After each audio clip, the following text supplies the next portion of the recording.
মহিলাদের সিজদা দেওয়ার নিয়মটা বলুন, আর সিজদা দেওয়ার সময় পেট উরুর সাথে লেগে থাকলে কি নামাজ হবে কিনা? নামাজে দাঁড়ানোর পর নাকি ডান পায়ের বুড়ো আঙ্গুল নাড়ানো যায় না, এটা কি সত্য? অনেক সময় হাজব্যান্ডকে রাগ করে গজব দিয়ে ফেলি, পরে আফসোস লাগে, এতে কি গজব হাজব্যান্ডের উপরে পড়বে? আমি একজন দর্জি, মহিলাদের পোশাক তৈরি করি। আমি যদি কোনো মহিলাকে তার ইচ্ছা মতো ডিজাইন জামা বানিয়ে দিই আর সে যদি সেটা পরে বেগানা পুরুষের সামনে যায়, দেখি আমার পাপ হবে? সকালে ঘর ঝাড়ু না দিলে কি কোনো অমঙ্গল হয়? ঘরে বিড়াল থাকলে নাকি নামাজ হয় না, এটা কি সত্য কথা? স্ত্রী কি স্বামীর ওয়ারিশ? স্বামী যদি স্ত্রীকে কোনো সম্পত্তির ভাগ না দেয় তাহলে কি গুনাহ হবে? আমাদের দেশে সচরাচর দেখা যায় মৃত ব্যক্তিকে গোসল দেওয়ার পর গোসল দেওয়ার স্থানে 41 দিন পর্যন্ত কাউকে যেতে মানা করা হয়। সেখানে সন্ধ্যাবেলা 41 দিন পর্যন্ত আগরবাতি বা মোমবাতি জ্বালানো হয়, এটা কি শরীয়ত সম্মত? চলুন আমরা প্রবেশ করি প্রশ্নের আলোকিত ভুবনে। আবু সিদ্দিক হানিফ জানতে চেয়েছেন, ঘরে বিড়াল থাকলে নাকি নামাজ হয় না, এটা কি সত্য কথা? না, এটার কোনো ভিত্তি নেই। ঘরে বিড়াল থাকলে নামাজ হবে না, কেন নামাজ হবে? এমনি আরিফুল ইসলাম জানতেছেন, মৃত ব্যক্তির জন্য দোয়া করার সুন্নাহ পদ্ধতি কি? মৃত ব্যক্তির জন্য আল্লাহ তাআলার কাছে সাধারণভাবে দোয়া করবেন, আল্লাহ আপনি তাকে মাফ করুন, ক্ষমা করুন, ইস্তেগফার করবেন, কায়মন ওয়াক্যে আল্লাহর কাছে তার পক্ষ হয়ে সুপারিশ করবেন, ক্ষমা চাইবেন। এছাড়া বিশেষ কোনো পদ্ধতি নেই। একত্র হতে হবে, লোকজন জড়ো করতে হবে, হুজুরদেরকে নিয়ে আসতে হবে, এমন কোনো কথা কোরআন হাদিসে আমাদেরকে বলা হয়নি। রাতের বেলা আয়না দেখা অনেক অমঙ্গলজনক মনে করে, কিছু বলুন। রাতের বেলায় আয়না দেখাকে অমঙ্গলজনক মনে করাটা সম্পূর্ণ কুসংস্কার, ইসলামী শরিয়ার সাথে এর কোনো সম্পর্ক নেই। রাতের বেলায় আমরা আয়না দেখলে এর পেছনে কোনো অমঙ্গল নাই, আপনি রাতে দিনে যে কোনো সময় আয়না দেখতে পারেন। উম্মে সালমা রিহা, আপনি ইউটিউব চ্যানেলে প্রশ্ন করেছেন, অনেক সময় হাজব্যান্ডকে রাগ করে গজব দিয়ে ফেলি, পরে আফসোস লাগে, এতে কি গজব হাজব্যান্ডের উপরে পড়বে? না বোন, এর কারণে হাজব্যান্ডের উপর গজব পড়বে না। কোরআনে কারিমে এই আয়াত থেকে স্পষ্ট বোঝা যায় যে রাগের মাথায় যখন মানুষ এই ধরনের বদদোয়া দিয়ে ফেলে, আল্লাহ রাব্বুল আলামিন সেগুলোকে বাস্তবায়ন করেন না, এবং তবে এটি একটা অন্যায় কাজ। মুমিন কখনো মানে কথায় কথা অভিসম্পাতকারী হতে পারে না। নবী করিম সাল্লাল্লাহু আলাইহি ওয়াসাল্লাম বলেছেন, ইমানদার কখনো লাআন হয় না, লাআনত করবে, অভিসম্পাত করবে, বদদোয়া করবে কথায় কথা, এটি ইমানদারের চরিত্র নয়। অতএব সবর এবং ধৈর্যের পরাকাষ্ঠা প্রদর্শন করতে হবে ভালো ইমানদার হওয়ার জন্য। এরপর সাদিক ইসলাম জানতেছেন, বিয়ের পরের দিন ছেলেকে শ্বশুরবাড়ির জন্য বাজার করতে হয়, এটা কি জায়েজ আছে? বিয়ের পরের দিন ছেলে শ্বশুরবাড়ির জন্য বাজার করতে হয়, এরকম কোনো কালচার ইসলাম আমাদেরকে শেখায় নাই। এগুলো আমাদের দেশীয় কালচার এবং সংস্কৃতি। ছেলে যদি সন্তুষ্ট হয়ে নিজে থেকে শ্বশুরবাড়ির জন্য কিছু করতে চায়, উপহার দিতে চায়, ভিন্ন কথা, কিন্তু এটাকে আপনার কালচার বানিয়ে যদি আমরা আদায় করি এবং ছেলে আপনার অপারগ হলেও এটা দেওয়ার জন্য তাকে আপনার কষ্ট করতে হয় এবং দিতেই হয়, তাহলে সেই সংস্কৃতি অবশ্যই প্রশংসনীয় নয়। আশরাফুল হক শুভ, আপনি জানতে চেয়েছেন, আমাদের দেশে সচরাচর দেখা যায় মৃত ব্যক্তিকে গোসল দেওয়ার পর গোসল দেওয়ার স্থানে 41 দিন পর্যন্ত কাউকে যেতে মানা করা হয়। সেখানে সন্ধ্যাবেলা 41 দিন পর্যন্ত আগরবাতি বা মোমবাতি জ্বালানো হয়, এটা কি শরীয়ত সম্মত? কোনো জায়গায় মৃত ব্যক্তিকে গোসল দেওয়া হলে সেখানে এই প্রথাটি আমাদের সমাজে অনেক ক্ষেত্রেই প্রচলিত আছে, যে আগরবাতি বা মোমবাতি ইত্যাদি সেখানে আপনার জ্বালানো হয় এবং সন্ধ্যাবেলা 41 দিন পর্যন্ত এই কাজটি করা হয়, কেউ সেখানে যেতে চায়, নিষেধ করা হয়। এটি সম্পূর্ণ কুসংস্কার, এবং এ ধরনের বিশ্বাসগুলো শিরকি বিশ্বাস, কুসংস্কারচ্ছন্ন বিশ্বাস। এর বেশিরভাগই এসছে হিন্দু সমাজ থেকে। একজন মুসলমানের এই সমস্ত কুসংস্কারকে বর্জন করা উচিত। যেখানে গোসল দেওয়া হবে সে জায়গার বিশেষ কোনো বিধান নাই, সেটা অন্য 10টা জায়গার মতোই একটি জায়গা। এরপরে প্রশ্ন করেছেন রিমি খান, আপনি জানতে চেয়েছেন, বাজারে যে বিভিন্ন নামি দামি ব্র্যান্ডের বডি লোশন এবং ক্রিম পাওয়া যায়, সেগুলো কি ওযু গোসল করার পর ব্যবহার করে নামাজ আদায় করা যাবে? নামাজ হবে কিনা? জি, নামাজ হবে ইনশাআল্লাহ বিইذনিল্লাহ। বেলাল, আপনি জানতে চেয়েছেন, যেসব নারীর সন্তান প্রসবের 40 দিনের পরেও রক্ত প্রবাহ বন্ধ না হয়, তারা কিভাবে বাদবন্দি করবেন?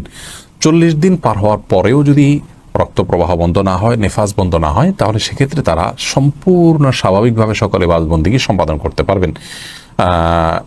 সেখানে কোনো আজকাল তো অনেক কিছু ব্যবস্থা রয়েছে যাতে করে ব্লাড যেখানে সেখানে না পড়ে, সে ব্যবস্থাপনা গ্রহণ করার পর তিনি এ বাদবন্দি স্বাভাবিক করতে পারবেন। 40 দিনের পরে আর তার ব্লিডিং হলেও তাকে নেফাস সে আক্রান্ত বা আপনার এটাকে আপনার প্রসব পরবর্তী যে ব্লিডিং বলা হয়ে থাকে সেটির মধ্যে গণ্য করা হবে না।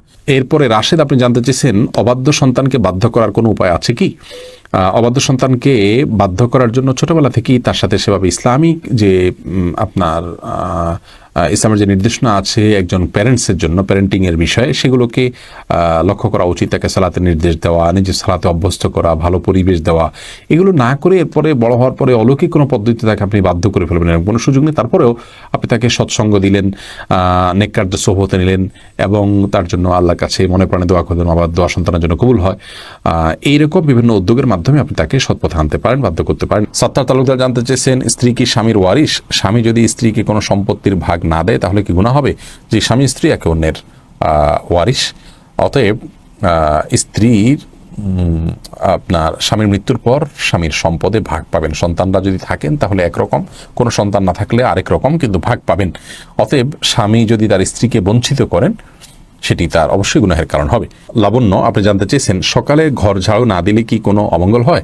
সকালবেলা নাকি পুরুষরা ঘুম থেকে ওঠার আগেই ঘর ঝাড়ু দিতে হয়। না বোন, এটা বানোয়াট কথা। হয়তো পুরুষ শাসিত সমাজে নারীদেরকে আপনার কোণঠাসা করে রাখার জন্য বা তাদেরকে কাজে লাগানোর জন্য কেউ তৈরি করেছে, এগুলোর সাথে ইসলামের কোনো সম্পর্ক নেই। আব্দুর রহমান জানতে চেয়েছেন, আমি একজন দর্জি, মহিলাদের পোশাক তৈরি করি। আমি যদি কোনো মহিলাকে তার ইচ্ছা মতো ডিজাইন জামা বানিয়ে দেই আর সে যদি সেটা পরে বেগানা পুরুষের সামনে যায়, দেখি আমার পাপ হবে?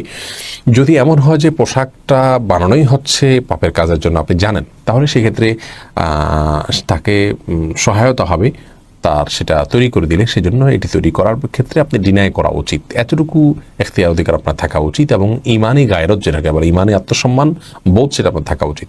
আর যদি এই লেভেলের সমস্যা না হয়, বরং এটা তিনি বাসায় পড়তে পারেন, তার স্বামীর সামনে পড়তে পারেন, বাহিরে পড়তে পারেন, কি করবেন আপনি জানেন না, তাহলে আপনি খুঁচিয়ে খুঁচিয়ে তাকে জিজ্ঞেস করার কোনো প্রয়োজন নেই এবং এর কারণে আপনার গুনাহ হবে না। তিনি যদি এটাকে অন্যায় কাজে ব্যবহার করেন, ইনশাআল্লাহ আপনার গুনাহ হবে না। তাসনিম আরা তাসফিয়া জানতে চেয়েছেন, অজু করে সাবান ধরলে কি অজু থাকবে? কোনো অসুবিধা নেই, সাবান ধরলে অজু থাকবে।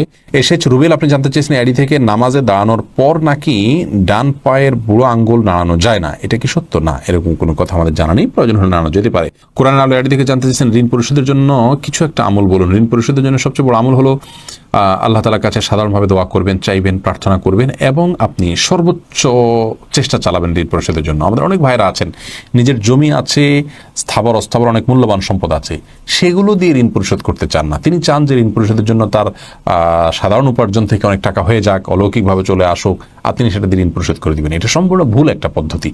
আপনার ঋণ পরিশোধ করাটা আপনার জন্য ফরজ, এটা বান্দার হক।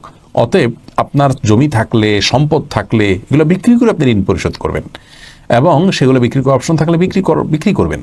সেগুলো সব ধরে রেখে আপনি চাইবেন যে আল্লাহ তাআলা অলৌকিকভাবে আপনাকে টাকা দিয়ে দেখ, সেটা দিয়ে আপনি পরিশোধ করবেন। এটা সম্পূর্ণ দুনিয়ার প্রতি আমাদের মোহ আছে এবং ঋণ পরিশোধের গুরুত্ব আমরা বুঝি না, সেটা স্পষ্টভাবে প্রমাণ হয় এমন একটি বিষয়।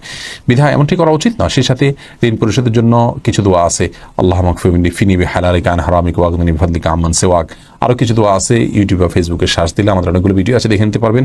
সেগুলো আপনি আল্লাহর কাছে সাধারণভাবে পাঠ করবেন, ইনশাআল্লাহ সেই দোয়াগুলো পেশ করবেন। সোনিয়া আক্তার জানতে চেয়েছেন, মহিলাদের সিজদা দেওয়ার নিয়মটা বলুন, আর সিজদা দেওয়ার সময় পেট উরুর সাথে লেগে থাকলে কি নামাজ হবে কিনা? জি, নামাজ হবে। নামাজ হবে না, নারী পুরুষের সালাত নিয়ে যে মত পার্থক্য আছে, এটাকে আমরা অনেক বড় করে দেখি।